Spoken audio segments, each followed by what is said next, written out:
Welcome to the inside story on the reproductive system. Adam, our computer public is calling us. They want to take a look at conception and reproduction. It's a little late now, don't you think? You're already 40 weeks pregnant. It'll be fine. We can show them what we each did in preparation for conceiving the baby. And then we can show them what we did together to make it happen. They can even see some home animations of the baby inside me. I'll begin as soon as they click on the picture.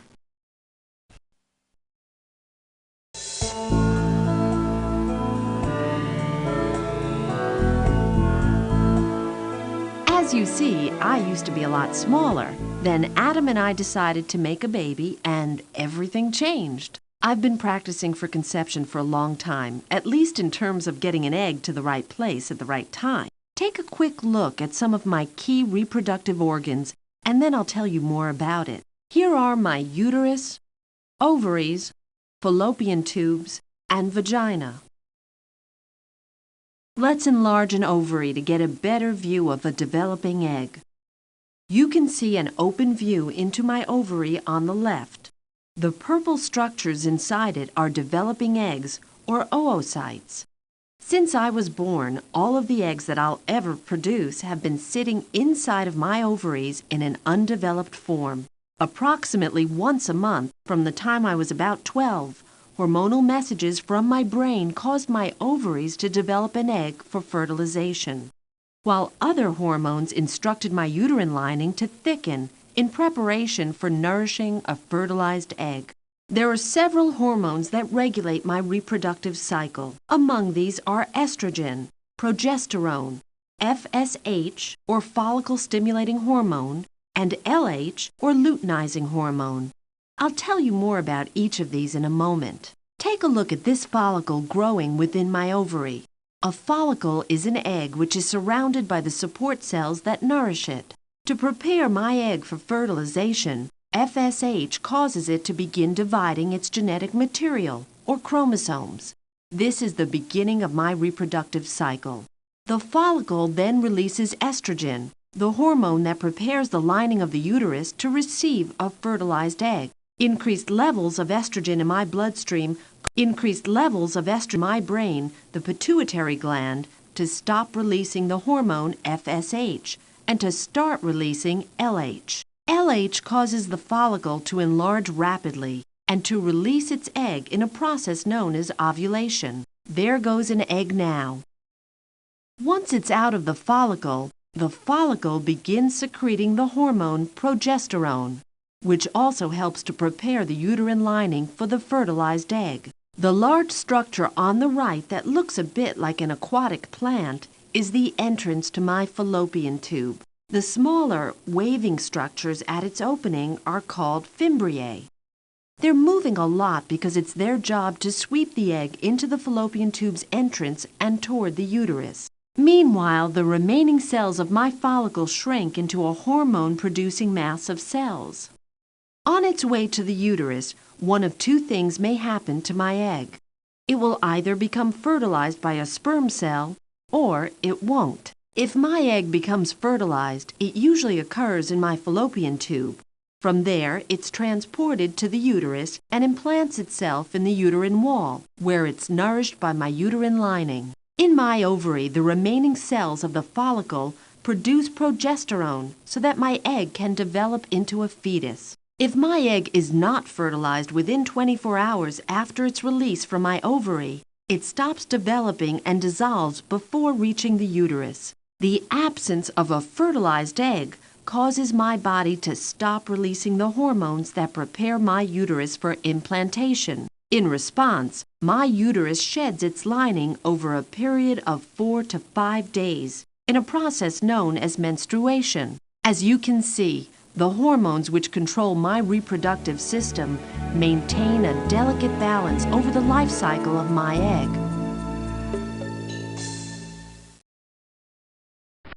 So, that's pretty much what I did to get an egg ready and in place for our baby's conception. Adam, why don't you show them what you did? I'm ready. They just have to click on the picture to get details on the production and pathway of sperm.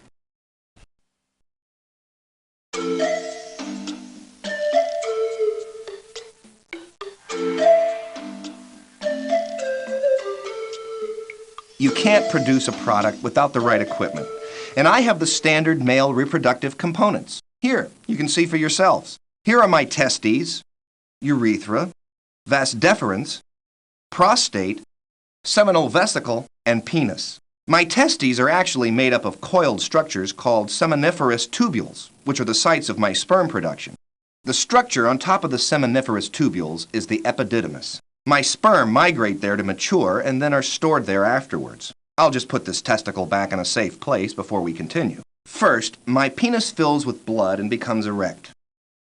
Then, with sufficient stimulation, an ejaculatory process begins. Here you can see the mature sperm traveling from my epididymis through my vas deferens, a muscular tube which propels sperm forward through smooth muscle contractions. My sperm arrive first at my ampulla, where secretions from my seminal vesicle are added. From the ampulla, seminal fluid is propelled forward through my ejaculatory ducts toward my urethra, passing first by my prostate, where a milky fluid is added to form semen. Finally, the semen is ejected out, or ejaculated, through the far end of my urethra.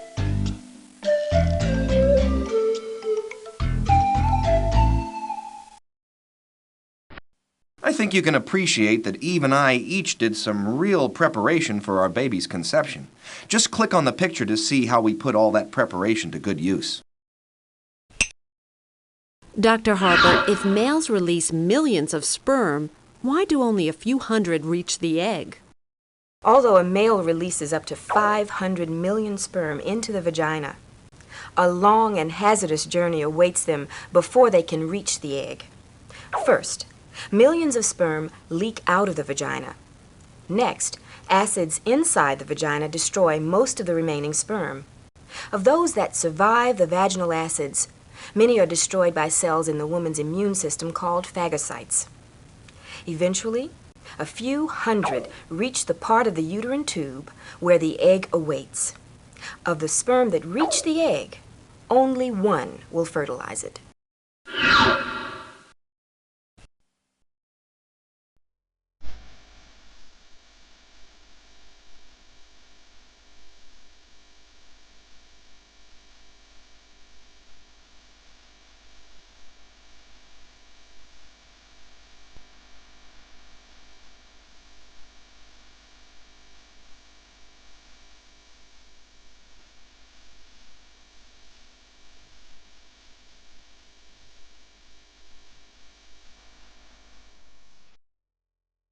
During intercourse, my sperm are released into Eve's vagina near the cervix, which is the entrance to the uterus.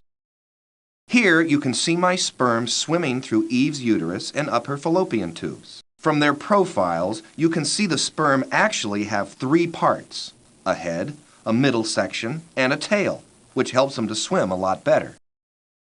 Here's my egg moving through my fallopian tube. Within my fallopian tube, my egg was met by hundreds of atom sperm. It was really an impressive turnout. Finally, one of the sperm succeeded in breaking through the egg's outer membrane. It united with the nucleus from my egg, and our baby was conceived.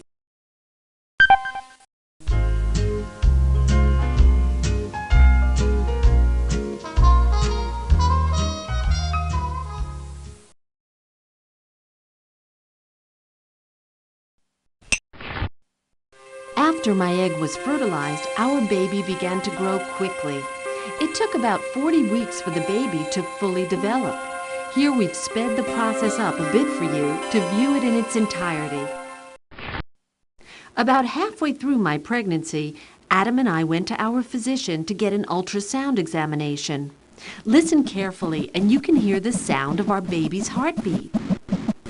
During this procedure, sound waves were used to see how our baby was developing inside my uterus. The image was then displayed on a video screen. This actual video footage shows the baby moving around inside my uterus.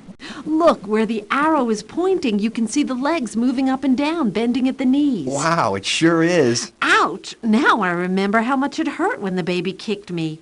Fortunately, our physician said our baby looked perfectly normal for a 20-week-old fetus. My 40-week pregnancy was divided into 3 distinct time periods, or trimesters. To understand what each trimester was like for me and my baby, click on the picture.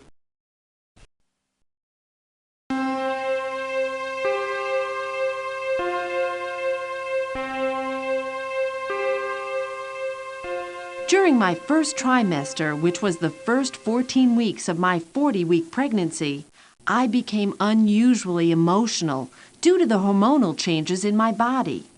My breasts became enlarged and tender, and I had morning sickness at all times of the day and night. My baby did just fine during this period. Nearly all of his internal organs had already formed, even though he'd only grown to about the size of my fist.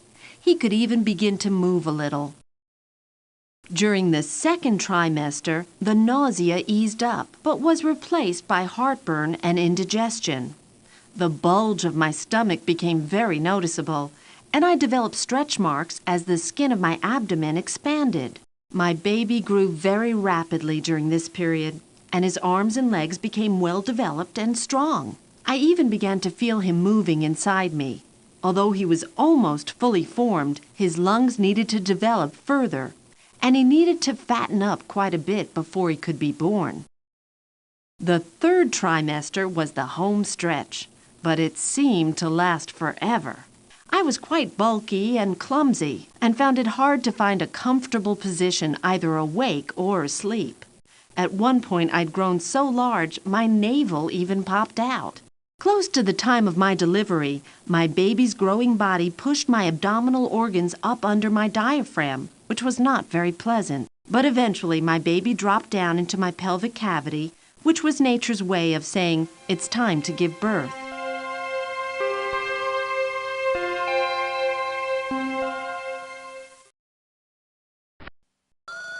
What do you mean the contractions are starting?